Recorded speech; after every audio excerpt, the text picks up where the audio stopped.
राम के राजा बनने में क्या कष्ट है। आज की बात ऐसी बात मत करना, नहीं तो तेरी जिह्वा में निकाल लूंगी। पुनिया से कहा वो कबहू कैसी घर फोरी, तब धरी जीव कढ़ा बहु तोरी।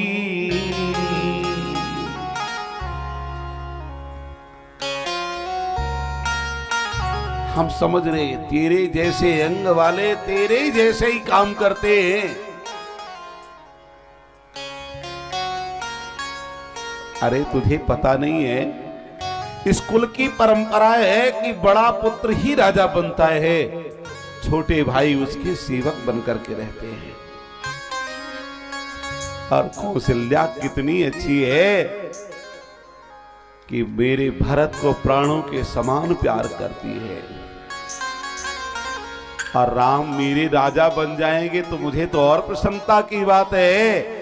जिस दिन राम राजा बनेंगे उस दिन मैं तेरे कुंवर को सोने से मढ़ा दूंगी।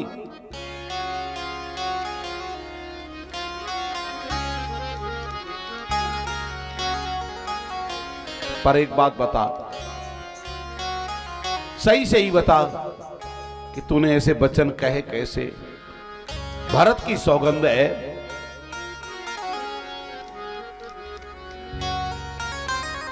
कहा महारानी आपने पहले ही वचन में मुझे कह दिया, घर भोरी कह करके पुकार दिया।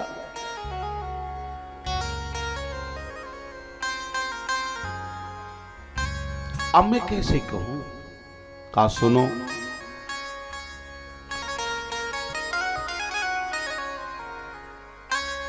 सही बताओ कि तुम्हें राम के राजा बनने से कष्ट किस बात का है? कहा अगर राम राजा बनेंगे तो महारानी कौशल्या राजमाता बनेंगी, और जब महारानी कौशल्या राजमाता बन जाएंगी तो आपको उनकी नौकरानी बनकर के रहना पड़ेगा। कहा मैं नैहर में रह जाऊंगी पर कौशल्या की नौकरानी बनकर के नहीं रहूंगी। और सुनो,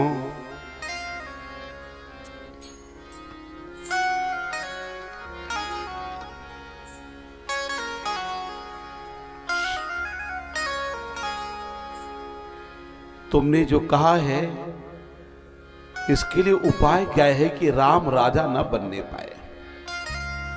कहा महाराज दशरथ के पास तुम्हारे पास दो वरदान हाथी के रूप में रखे हुए हैं। एक वरदान में आप भरत के लिए राज्याभिषेक मांग लीजिए, और दूसरे वरदान में श्री राम के लिए 14 वर्ष का वनवास मांग लीजिए।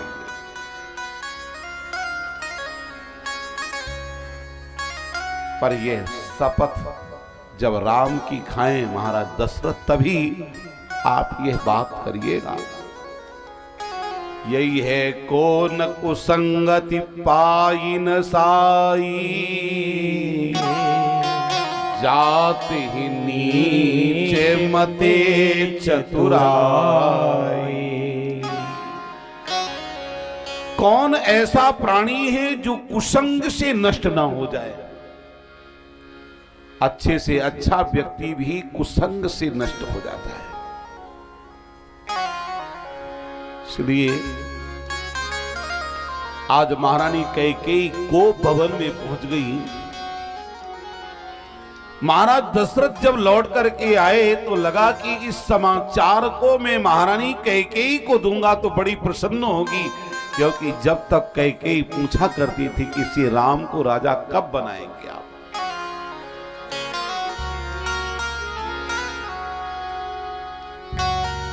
तो महारानी कैकेयी के पास गए तो राजभवन में मिली नहीं, अंतोगत्वा रजवास में मिली नहीं। पता लगा कि वो तो कोप भवन में पहुंच गई।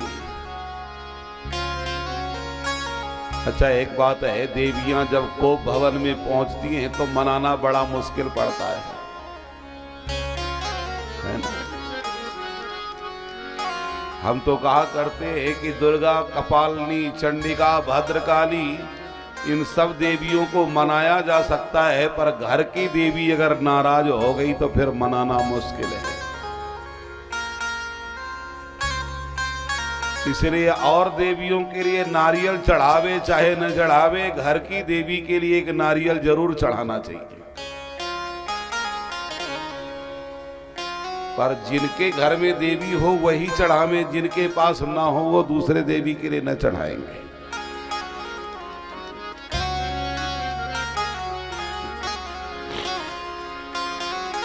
ठीक है ना मित्तल जी?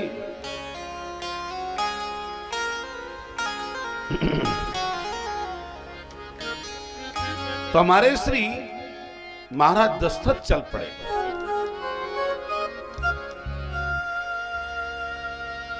पर कोप भवन सुन सकुचे हो राऊ, भय बस अगहुड़ पर ही न पाओ। है कि मारे पैर आगे नहीं बढ़ रहा। महारानी आखिरकार नाराज क्यों हुई है? गोस्वामी जी महाराज की चौपाई तो सुनिए।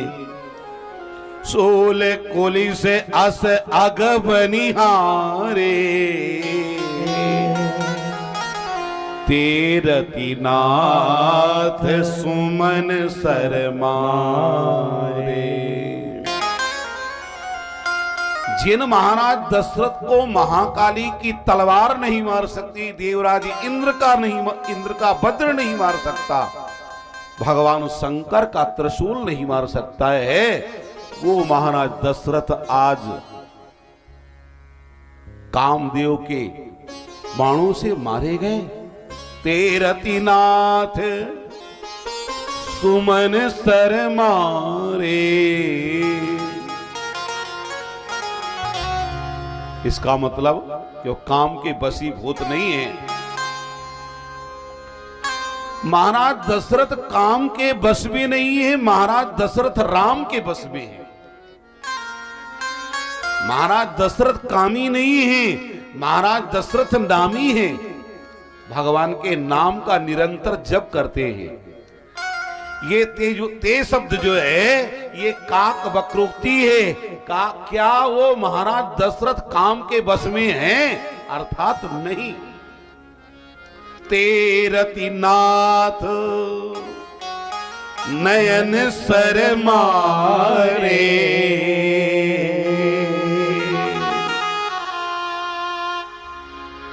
जब महाराज ने देखा धौल धूसरित बालों को बिखेरे हुए, उनके आभूषण बिखरे हुए, तो बड़े दुखी हो गए। हाथ पकड़ा देवी जी, क्यों नाराज हो? क्या हो गया? महाराज दशरथ ने हाथ पकड़ करके समझाने का प्रयास किया, किंतु कैकेयी अंबा ने झड़क दिया, फेंक दिया हाथ। पूछ रहे हैं क्या हुआ? गोस्वामी जी कह रहे हैं कि आज नागिन बन करके बैठी हुई है। आज कैकेयी नहीं रही, आज तो अयोध्या को डसने के लिए नागिन हो गई है। कहीं है तू रानी दिशाने परफत पाने पाते हैं नेवार। माना हो फरोसे भुअंग भाविनी विक में भाते निहार। दो बाफना रफना दसन पर मरम ठाहरो देख। दुल्फे पते भविता बेताब काम कौतुक गए तो रानी निशानी पर सत पाने पति नेवार।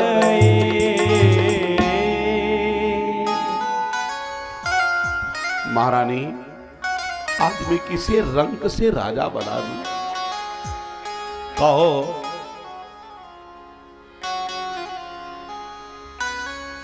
कि इस राजा को मैं रंक बना दूं, क्या चाहती हो?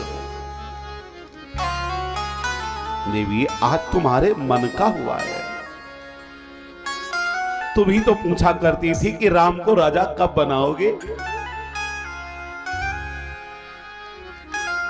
एक बात यह भी सत्य है कि महारानी कैकेयी का दोष नहीं, कैकेयी का दोष नहीं है। महारानी कौशल्या भी आगे चल करके कहती है, कैकेयी को न दोष कछु, लोग कहेंगे कछुक बचन बनाए।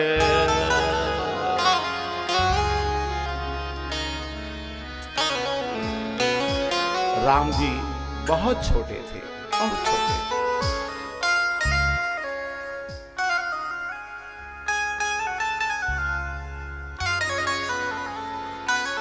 श्री राम जी महाराज एक दिन कैकेयी अंबा की आंखों को बंद कर लिए। आंख बिचौनी का खेल मानो खेल गए, आंख बंद कर लिए। कैकेयी अंबा ने जान तो लिया कि राघव है, पर बासल माताएं इठलाती भी हैं। ओह, जान गई आज शत्रुघ्न आए, शत्रुघ्न इतना नटखट हो गया है। खोल दो, मैंने पहचान लिया। राम जी ने नहीं खोला। ओहो, लक्ष्मण है, लक्ष्मण, अब मैंने जान लिया, तुम मुझे मेरी आंखों को खोल दो। अरे ये भरत कब से नटखट हो गया? भारत, अब तुम आंख खोल दो। नहीं खोला। कैकेयी अंबा ने श्री राम लला जी के मुख को अपने सामने झुका लिया ऐसे, और मुख में चुंबन किया। कहा, मैं जानती हूं कि मेरे प्राणों का टुकड़ा राघव है। राघव, मैंने पहचान लिया तुम्हें। हाँ मैया, मैं हूं। अब तो खोल दो ना। नहीं, ऐसे नहीं खोलूंगा। फिर आज तुम वचन दो कि जो मैं मांगूंगा सो तुम दोगी। मांगो, क्या चाहिए? दोगी? जरूर दूंगी। दोगी? हाँ हाँ दूंगी। मांगो। मां, आज मैं जो मांगूंगा हो सकता है भारत तुम्हें कभी मां ना कहे।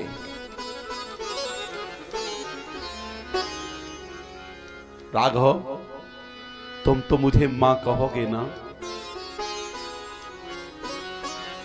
तुम मुझे मां कह करके पुकारोगे ना? हाँ मां, मैं तो मां कहूंगा। महाराज दशरथ तुम्हारा त्याग कर देंगे। राघव, तुम तो मुझे नहीं छोड़ोगे ना? नहीं भैया, मैं तो नहीं छोड़ूंगा। हो सकता है नगर की सारी प्रजा तुम्हें दुत्कारे, तुम्हें गालियां देवे। लाल, तुम प्रसन्न होगे ना? हाँ मां, मैं प्रसन्न रहूंगा। मां, आज मैं जो तुमसे मांगने जा रहा हूं उसमें चराचर जगत का कल्याण होने वाला है। मांगो लाल, मैं दूंगी। मेरा राघव प्रसन्न रहे, बस मेरे जीवन की यही कामना है। तुम प्रसन्न रहो राम। मां, जब मेरा राज्याभिषेक होने लग जाए तो तुम मेरे लिए 14 वर्ष का वनवास मांग लेना और भैया भरत के लिए राज्याभिषेक मांग लेना। सुनते ही मां कैकेयी नीचे गिर पड़ी।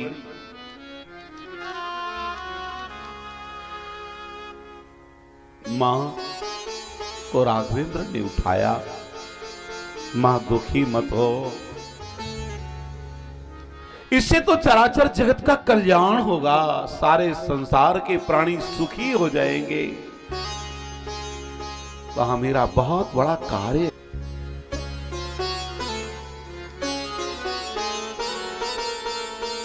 इसलिए तो आज कैकेयी अंबा एक ही बात कह रही है, कही करहूं किने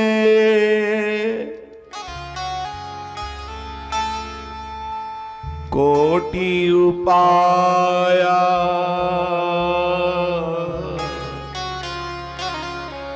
इहां न लागी राउर माया।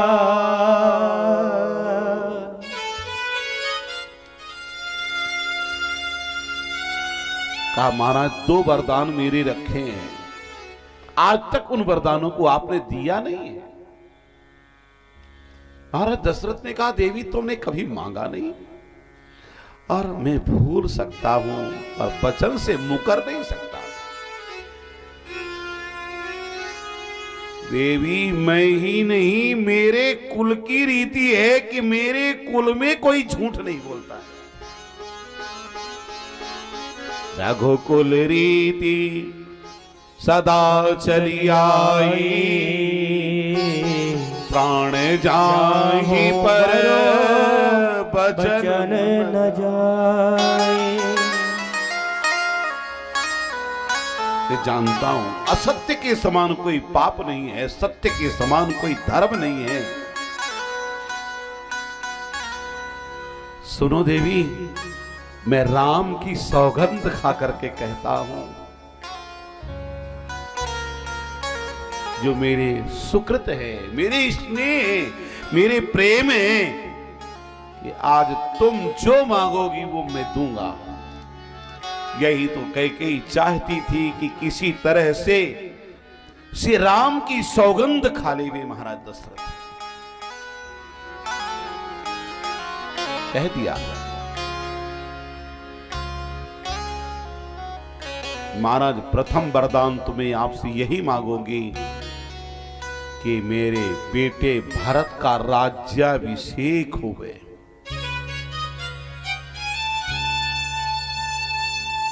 और दूसरा वरदान यही है,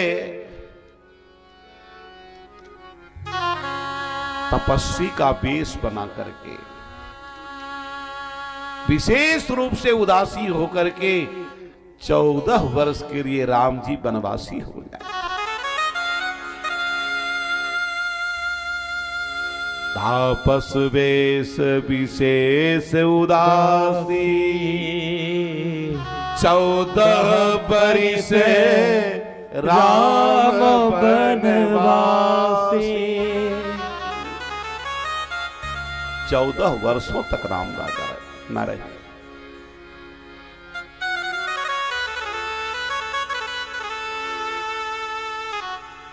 चौदह वर्षों तक राम जी राजा न रहे, इसका कारण क्या है? ऐसे तो बहुत सारे लोग अपने अपने मत देते हैं। आज भी प्रशासनिक रूप से अगर कोई किसी भूमि में 12 वर्ष तक काबिज होकर के रहता है तो उसका उसमें अधिकार मान लिया जाता है। इसी तरह से राम जी महाराज अगर 14 वर्ष का वनवास ले लेंगे तो 14 वर्ष के वनवास की अवधि से भारत का स्वतंत्र साम्राज्य हो जाएगा। इसलिए राम जी को राज्याभिषेक नहीं, वनवास 14 वर्ष। दूसरी बात, रावण का वध वही कर सकता है, मेघनाथ का वध वही कर सकता है जो जितेंद्रीय होकर के रहेगा। जो तपस्वी होगा, तो रावण जैसे दुष्ट अत्याचारी का वध करना है तो राम जी को 14 वर्षों तक वनवासी होकर के रहना ज्यादा जरूरी है। इसलिए तापस वेश विशेष उदासी 14 वर्ष राम वनवासी।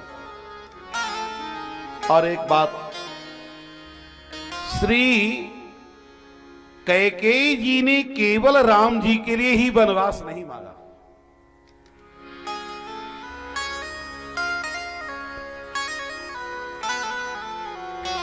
लखनलाल जी के लिए भी मांगा और सीता जी के लिए भी मांगा। ऐसा भी भाव विद्वानों का। कैसे? तापस वेश विशेष, तपस्वी के वेश में कौन होवे? कहा विशेष, विशेषेण शेषा, शेष माने लक्ष्मण कुमार, शेष नाम के अवतार हैं लखनलाल जी ना, तो शेष माने लक्ष्मण कुमार। विशेष उदासी, उदासी उत्कृष्टा दासी यस्य सा सीता, जो सबसे श्रेष्ठ दासी हैं वो श्री विदेह राजनंदिनी जी हैं, जो निज कर ग्रह परिचर्या करई, रामचंद्र आयसु अनुसरई।